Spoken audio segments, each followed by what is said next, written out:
الحمدللہ رب العالمین والصلاة والسلام علی محمد الامین فاعوذ باللہ من الشیطان الرجیم بسم اللہ الرحمن الرحیم۔ خواتین و حضرات، ہم میزان حصہ دوم میں چھٹے باب کا مطالعہ کر رہے ہیں۔ اس کا عنوان قانون جہاد ہے۔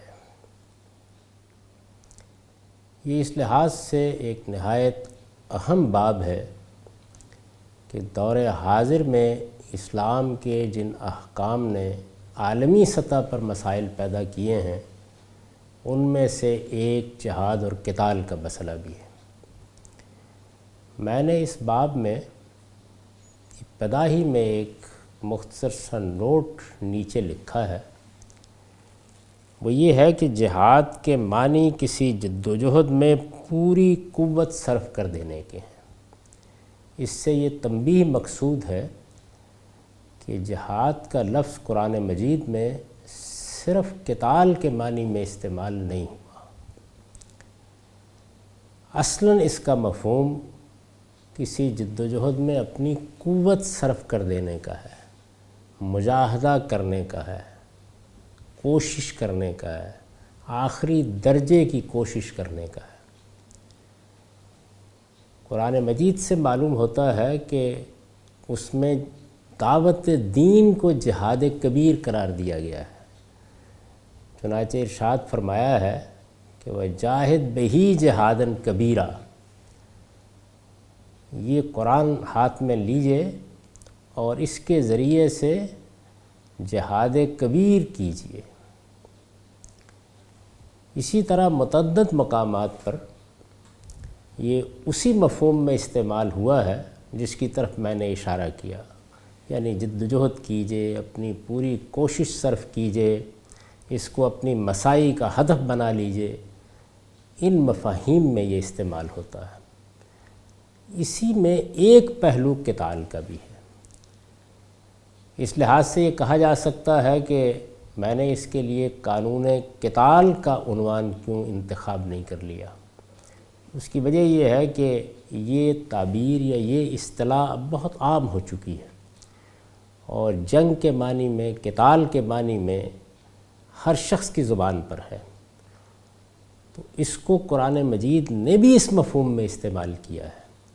اس وجہ سے میں نے اس میں تبدیلی نہیں کی۔ البتہ یہ واضح کر دیا ہے کہ قرآن میں یہ تعبیر جس طرح اللہ کی راہ میں عام جدوجہد کے لیے استعمال ہوئی ہے، اللہ کی راہ میں عام جدوجہد کے لیے، اسی طرح قتال فی سبیل اللہ کے لیے بھی آئی ہے، یعنی اللہ کی راہ میں جنگ کرنا۔ قتال فی سبیل اللہ، اللہ کی راہ میں میدان جنگ میں اترنا، اللہ کی راہ میں تلوار اٹھانا، اللہ کی راہ میں جنگ کرنا۔ یہاں اس کا یہی دوسرا مفہوم پیش نظر ہے، یعنی جب یہاں ہم قانون جہاد کا مطالعہ کر رہے ہیں تو اس کا مطلب یہ ہے کہ جنگ کے بارے میں، قتال کے بارے میں، وہ جنگ جو ہتھیاروں سے کی جاتی ہے، جس میں دوسروں کو مارا جاتا ہے، خود بھی اپنی جان دیتا ہے آدمی، اس سے متعلق اسلام کا قانون کیا ہے۔ میں نے لکھا ہے امن اور آزادی انسانی تمدن کی ناگزیر ضرورت۔ یعنی اصل کیا ہے؟ کیا اصل جنگ ہے؟ یا جنگ انسانی تمدن کی بنیادی ضروریات میں سے ہے؟ ایسا نہیں ہے۔ انسان اس دنیا میں خدا کی طرف جس اسکیم کے پیش نظر بھیجا گیا ہے، یا خود انسان جب اپنے انسانی اعمال کا مطالعہ کرتا ہے تو یہی معلوم ہوتا ہے کہ اس کو آزادی سے کام کرنے کا موقع ملنا چاہیے، اس کو امن میسر ہونا چاہیے۔ دنیا میں جو کچھ بھی اب تک انسان کا تجربہ سامنے آیا ہے، اس سے بھی یہی بات واضح ہوئی ہے کہ اگر آزادی ہو تو انسان کی صلاحیتیں نمایاں ہوتی ہیں، اس کے جوہر کھلتے ہیں، اور اللہ تعالیٰ نے اس کی فطرت میں جو علوم بدیت کیے ہیں ان کا ظہور ہوتا ہے۔ اسی طرح امن کے حالات ہوں تو معاشرے میں معاشی سرگرمیاں ہوتی ہیں، لوگوں کے لیے رزق کے مواقع پیدا ہوتے ہیں، تہذیب اور تمدن کے لیے آگے بڑھنے کا موقع ہوتا ہے۔ اسی کو دینی لحاظ سے دیکھیے تو اگر آزادی ہے تو جو نقطہ نظر میں چاہوں گا اختیار کروں گا، اس کے مطابق جس طرح چاہوں گا عمل کروں گا، اور یہی اللہ تعالیٰ اپنی اسکیم کے تحت چاہتے ہیں۔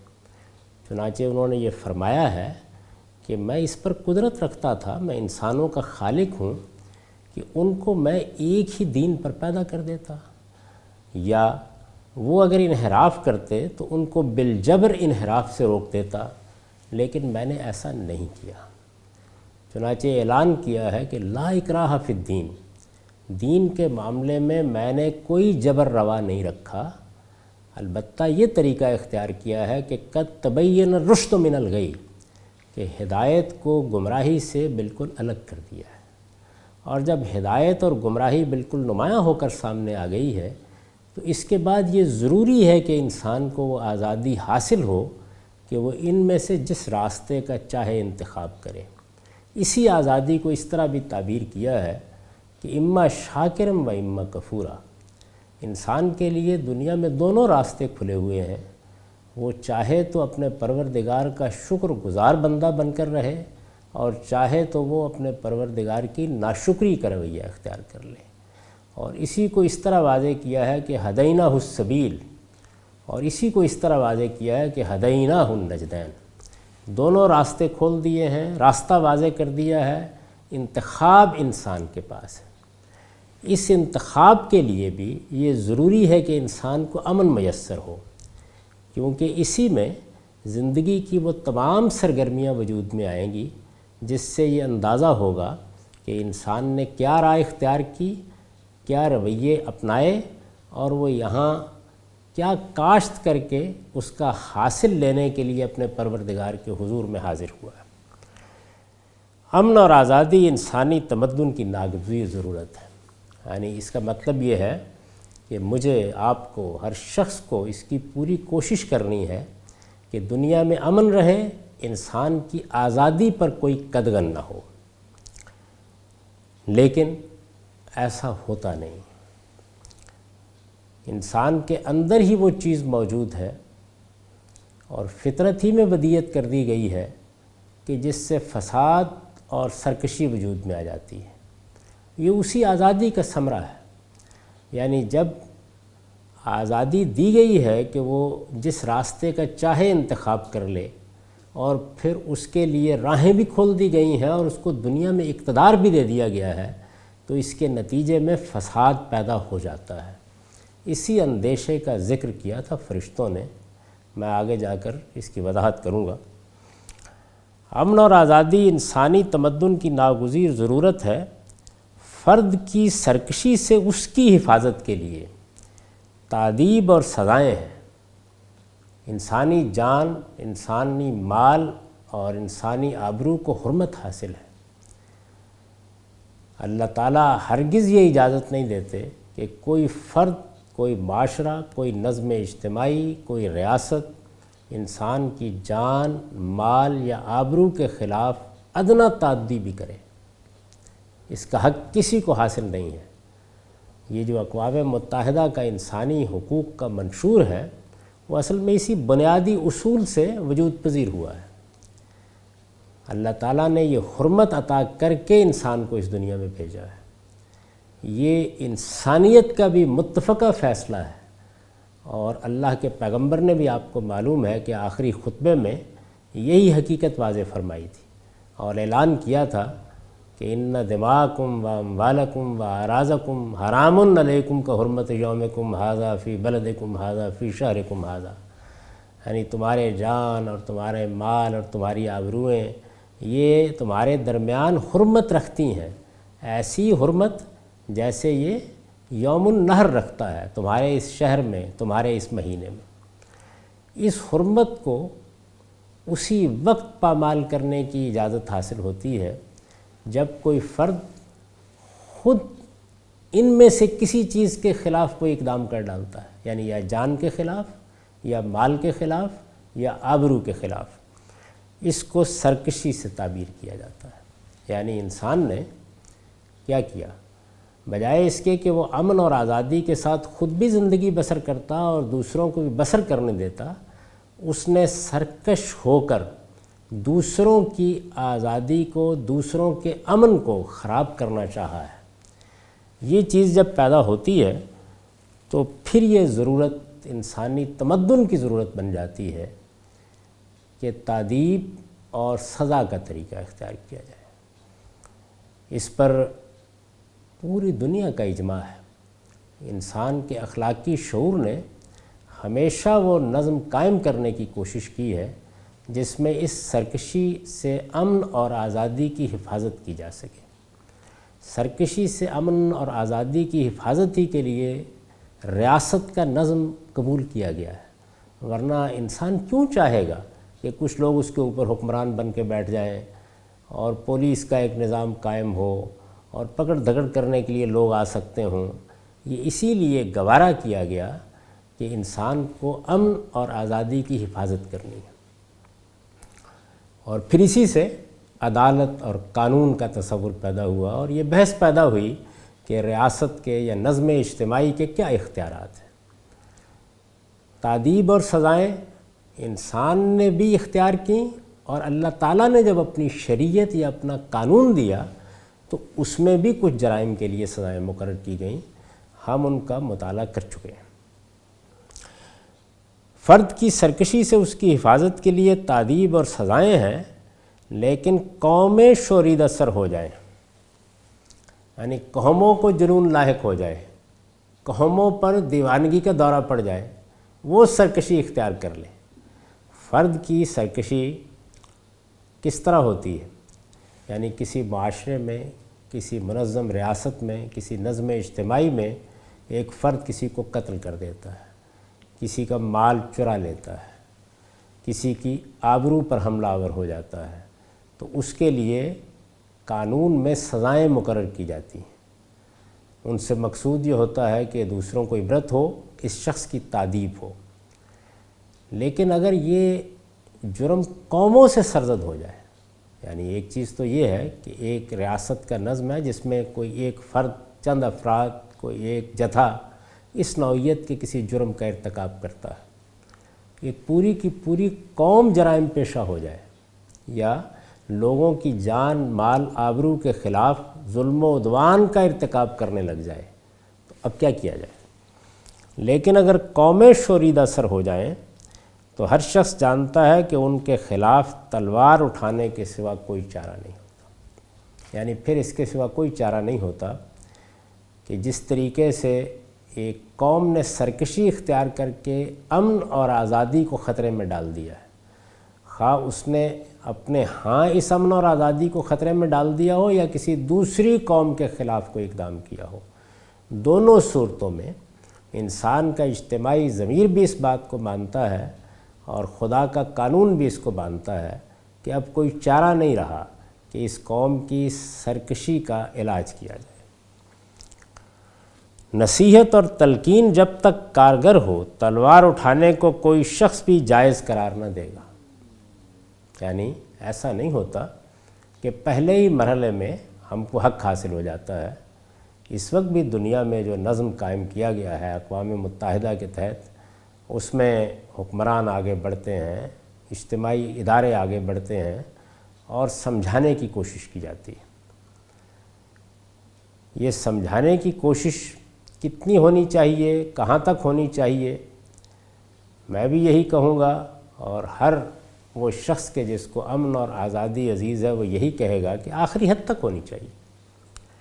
نصیحت اور تلقین جب تک کارگر ہو، تلوار اٹھانے کو کوئی شخص بھی جائز قرار نہ دے گا، مگر جب کسی قوم کی سرکشی اور شوریدہ سری اس حد تک پہنچ جائے کہ اسے نصیحت اور تلقین سے صحیح راستے پر لانا ممکن نہ رہے،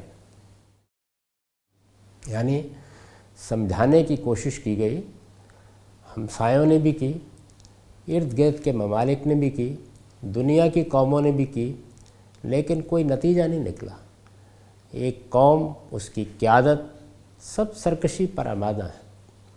اس کی ایک مثال ہمارے سامنے آئی، یعنی جب طالبان کی حکومت قائم ہوئی تو ایک بڑی طاقت کی طرف سے یہ الزام لگایا گیا کہ اس کے ہاں بیٹھے ہوئے لوگوں نے ان پر حملہ کر دیا ہے، اور ٹوین ٹاورز پر حملے کے مجرم انہوں نے چھپا رکھے ہیں۔ اب میں اس پر اس وقت گفتگو نہیں کر رہا کہ یہ الزام درست تھا یا یہ الزام غلط تھا، لیکن اس نوعیت کی سرکشی، اس نوعیت کی شورید سری، اس نوعیت کی دیوانگی کا اگر ظہور ہو گیا ہے تو پھر یہی ہونا چاہیے کہ پہلے مرحلے میں یہ کوشش کی جائے کہ وہ لوگ اس سے باز آ جائیں، اپنے جرم کا اعتراف کر لیں، سزا بھگتنے کے لیے تیار ہو جائیں۔ اگر انہوں نے جرم نہیں کیا ہے تو کسی عدالت میں، قوموں کے سامنے، دنیا کے سامنے آ کر اپنے آپ کو بے گناہ ثابت کریں۔ لیکن اگر یہ چیز کارگر نہ ہو، ہر کوشش ناکام ہو جائے، تو پھر دنیا بھی اجازت دیتی ہے، اس وقت کی دنیا جو عالمی سطح پر جنگوں سے مضطرب ہو کر ایک بڑا ادارہ بنا چکی ہے، جو کم و بیش نیم عالمی حکومت کا کردار ادا کرتا ہے، وہ بھی اجازت دیتی ہے کہ پھر آپ تلوار اٹھا سکتے ہیں۔ اسے نصیحت اور تلقین سے صحیح راستے پر لانا ممکن نہ رہے تو انسان کا حق ہے کہ اس کے خلاف تلوار اٹھائے، اور اس وقت تک اٹھائے رکھے جب تک امن اور آزادی کی فضا دنیا میں بحال نہ ہو جائے۔ یعنی اصل چیز کیا ہے؟ وہی جس سے اس تحریر کی ابتدا ہوئی تھی کہ امن اور آزادی انسانی تمدن کی ناگزیر ضرورت ہے۔ امن اور آزادی کو قائم رہنا چاہیے، یعنی انسان کی آزادی پر کوئی قدغن نہیں ہونی چاہیے، تاکہ اللہ تعالیٰ نے جس امتحان میں اس کو ڈالا ہے وہ اس کے لیے کل کوئی عذر نہ پیش کر سکے، اور انسانی تمدن کو امن میسر ہونا چاہیے تاکہ وہ اپنے باطن میں چھپی ہوئی قوتوں کو بروئے کار لا سکے۔ تو اس امن اور آزادی کو بحال کرنا ہے۔ اگر کسی قوم نے سرکشی کا طریقہ اختیار کیا ہے تو تلوار اٹھائی جائے گی، اقدام کیا جائے گا، اس کے لیے قوانین بنائے جائیں، عالمی سطح پر قاعدے طے کیے جائیں، ادارے بنائے جائیں، اقوام متحدہ سے اجازت لے کے یہ کام ہو، یہ تفصیلات ہیں۔ اصول کی بات یہ ہے کہ کیا یہ ہوگا کہ کوئی قوم کتنی بھی سرکش ہو جائے، ہم کو اس کے خلاف کسی اقدام کا حق نہیں ہے؟ تو اس کا مطلب یہ ہے کہ سرکشی کو گوارا کر لیا جائے لیکن جنگ کو گوارا نہ کیا جائے۔ اس کو دنیا کے ضمیر نے کبھی تسلیم نہیں کیا، اس کو خدا کا دین بھی تسلیم نہیں کرتا۔ یعنی اگر سرکشی ہے تو سرکشی اگر کسی قوم کے نظم اجتماعی کے اندر فرد کی طرف سے یا چند افراد کی طرف سے ہوئی ہے تو عدالتیں سرکوبی کے لیے موجود ہیں، لیکن یہی سرکشی اگر کسی قوم کی طرف سے ہوئی ہے تو پھر جنگ ہوگی، پھر تلوار اٹھائی جائے گی۔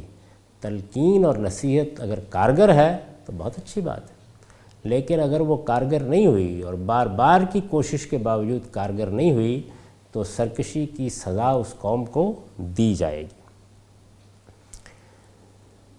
میں عرض کیا ہے کہ یہ تلوار اس وقت تک اٹھائی رکھی جائے گی جب تک امن اور آزادی کی فضا دنیا میں بحال نہ ہو جائے۔ قرآن کا ارشاد ہے کہ تلوار اٹھانے کی یہ اجازت اگر نہ دی جاتی، یعنی وہی بات جس طرح کہ میں نے عرض کیا ہے کہ اگر انسانی ضمیر بھی یہ فیصلہ کرتا اور خدا کے دین میں بھی یہی ہوتا کہ نہیں جنگ کسی حال میں نہیں ہونی، تو پھر کیا نتیجہ نکلتا؟ اس کو قرآن نے بیان کیا ہے۔ قرآن کا ارشاد ہے کہ تلوار اٹھانے کی یہ اجازت اگر نہ دی جاتی تو قوموں کی سرکشی اس انتہا کو پہنچ جاتی کہ تمدن کی بربادی کا تو کیا ذکر، معبد تک ویران کر دیے جاتے ہیں، یعنی خدا کی عبادت کی جگہیں، مسجدیں، مندر، گرجے، کلیسا، ظاہر ہے کہ یہ جگہیں کوئی سیاسی جد و جہد کی جگہ نہیں ہیں، یہ اللہ کی عبادت کی جگہ ہیں۔ تو قرآن مجید نے انسان کی سرکشی کے منتہا کو بیان کرنے کے لیے یہ مثال دی کہ یہ تم اندازہ نہیں کر سکتے کہ جنگ کی اجازت کیوں دی گئی ہے۔ اگر نہ دی جاتی تو انسان کچھ ایسا واقع ہوا ہے کہ نوبت یہاں تک پہنچ جاتی کہ معبد تک ویران کر دیے جاتے اور ان جگہوں پر خاک اڑتی جہاں اب شب و روز اللہ پروردگار عالم کا نام لیا جاتا اور اس کی عبادت کی جاتی۔ قرآن مجید کے الفاظ ہیں وَلَوْلَا دَفْعُ اللَّهِ النَّاسَ بَعْضَهُمْ بِبَعْضٍ لَهُدِّمَتْ صَوَامِعُ وَبِيَعٌ وَصَلَوَاتٌ وَمَسَاجِدُ يُذْكَرُ فِيهَا اسْمُ اللَّهِ كَثِيرًا، اور اگر لوگوں کو ایک دوسرے کے ذریعے سے اللہ دفع نہ کرتا، اور اگر اللہ لوگوں کو ایک دوسرے کے ذریعے سے دفع نہ کرتا تو خانقاہیں، گرجے، معبد اور مسجدیں جن میں کثرت سے اللہ کا نام لیا جاتا ہے سب ڈھا دیے جاتے۔ اس سے قرآن مجید نے یہ بات واضح کی ہے کہ یہ خواہش تو بہت اچھی ہے کہ اس دنیا میں جنگ نہ ہو، امن رہے، آزادی رہے، لیکن انسان واقع اس طرح کا ہوا ہے کہ اس سے انفرادی طور پر بھی سرکشی کا صدور ہوتا ہے، اس لیے عدالتیں بند نہیں کی جا سکتی، پولیس کے محکمے ختم نہیں کیے جا سکتے، تعزیرات و حدود کی کتابیں دریا برد نہیں کی جا سکتی، اسی طریقے سے جنگ بھی ختم نہیں کی جا سکتی۔ ہم اس کے لیے قاعدے بنا سکتے، ضابطے بنا سکتے، لیکن یہ کہ ہم جنگ کسی حال میں بھی نہیں کریں گے یہ نہیں ہو سکتا۔ اگر ایسا ہو جائے گا تو پھر جنگ ہوگی۔ تو یہ قرآن مجید نے اس کی وجہ بیان کی ہے کہ اللہ نے جنگ کی اجازت کیوں دی ہے۔ اس میں انسانوں کو مرنا ہے، انسانوں کو مارنا ہے، اس لیے یہ کوئی معمولی مسئلہ نہیں ہے۔ اس کی اجازت اس امن کے لیے، اس آزادی کے لیے، اس کی حفاظت کے لیے دی گئی ہے۔ یہ جہاد و قتال ہے، یعنی میں نے ابتدا ہی میں یہ واضح کر دیا ہے کہ جس مقصد کے لیے انسان کا ضمیر عالمی سطح پر جنگ کو جائز رکھتا ہے، اللہ نے بھی جنگ کو اسی مقصد سے مشروع کیا ہے۔ یہ جہاد و قتال ہے، لیکن اس کا حکم قرآن میں دو صورتوں کے لیے آیا ہے۔ وہ دو صورتیں کیا ہیں؟ ایک ظلم و عدوان کے خلاف، اسی کی میں نے اوپر وضاحت کر دی۔ یہ لیکن حرف استدراک ہے۔ کیوں لکھا گیا ہے؟ اس لیے کہ جو تمہید میں وجہ بیان کی گئی ہے اس کے تحت تو ایک ہی صورت آتی ہے، اور وہ صورت ہے ظلم و عدوان کے خلاف۔ قرآن مجید میں جنگ کی دو صورتیں بیان ہوئی ہیں، لیکن اس کا حکم قرآن میں دو صورتوں کے لیے آیا ہے، ایک ظلم و عدوان کے خلاف، دوسرے اتمام حجت کے بعد منکرین حق کے خلاف۔ یعنی ایک صورت جنگ کی یہ ہے کہ ظلم کو مٹانے کے لیے، عدوان کو مٹانے کے لیے، سرکشی کو ختم کرنے کے لیے جنگ کی جائے، اور دوسری صورت قرآن مجید میں منکرین حق کے خلاف جنگ ہے جو اتمام حجت کے بعد کی جاتی ہے۔ اصل میں یہ جو دوسری صورت ہے اسی سے متعلق آیات شدید غلط فہمیوں کا باعث ہوئی ہیں۔ یہ آیات کیا ہیں، ان کا صحیح مفہوم کیا ہے، اتمام حجت کے بعد منکرین حق کے خلاف جنگ کیسے ہوتی ہے، یہ تفصیلات تو ابھی زیر بحث آئیں گی، لیکن یہ کتنی بڑی غلط فہمیوں کا باعث ہوئی ہیں اس کا اندازہ اس سے کر لیجئے کہ ہماری فکر میں یہ تصور کہ مسلمان کفر کے خلاف جنگ کرتے رہیں گے قیامت تک، یعنی کفر کو مٹانے کے لیے۔ اور اسی طرح مولانا سید ابواللہ مودودی صاحب کا یہ نقطہ نظر کہ مسلمانوں کو حق دیا گیا ہے، بلکہ حکم دیا گیا ہے کہ وہ دنیا میں کوئی غیر مسلم حکومت قائم نہ رہنے دیں، یہ انہی آیات سے تصورات پیدا ہوئے۔ اور اس وقت بھی جس دہشت گردی کو ہم جہاد کے نام پر برپا دیکھ رہے ہیں، جس کے لیے مختلف تنظیمیں وجود میں آئی ہیں، یہاں تک کہ جب اب میں یہ پڑھا رہا ہوں تو اس وقت اسی مقام سے اٹھ کر ایک دولت اسلامیہ یا عمارت اسلامیہ بھی وجود میں آ گئی ہے، اور اس نے انہی آیات سے استدلال کر کے اپنا لائے عمل بنایا ہے، اندازہ کیا جا سکتا ہے کہ یہ کتنا اہم موضوع ہے اور اس کا کس دقت نظر کے ساتھ جائزہ بھی لیا جانا چاہیے اور مطالعہ بھی ہونا چاہیے۔ تو میں نے عرض کیا ہے کہ جہاد اور قتال یہ دین کا حکم ہے، اس کا قرآن مجید میں 2 صورتوں سے متعلق اللہ تعالیٰ نے قانون بیان کیا ہے، ایک ظلم و عدوان کے خلاف، دوسرے اتمام حجت کے بعد منکرین حق کے خلاف۔ ان 2 صورتوں کا ایک عنوان کی حد تک تعارف یہ میں نے کرا دیا، ان کی تفصیل اس تمہید میں مجھے کچھ مزید کرنی ہے، اس کے لیے انشاءاللہ اگلی نشست میں مطالعہ ہوگا۔ اقول قولی ھذا واستغفر اللہ لی ولکم ولسائر المؤمنین۔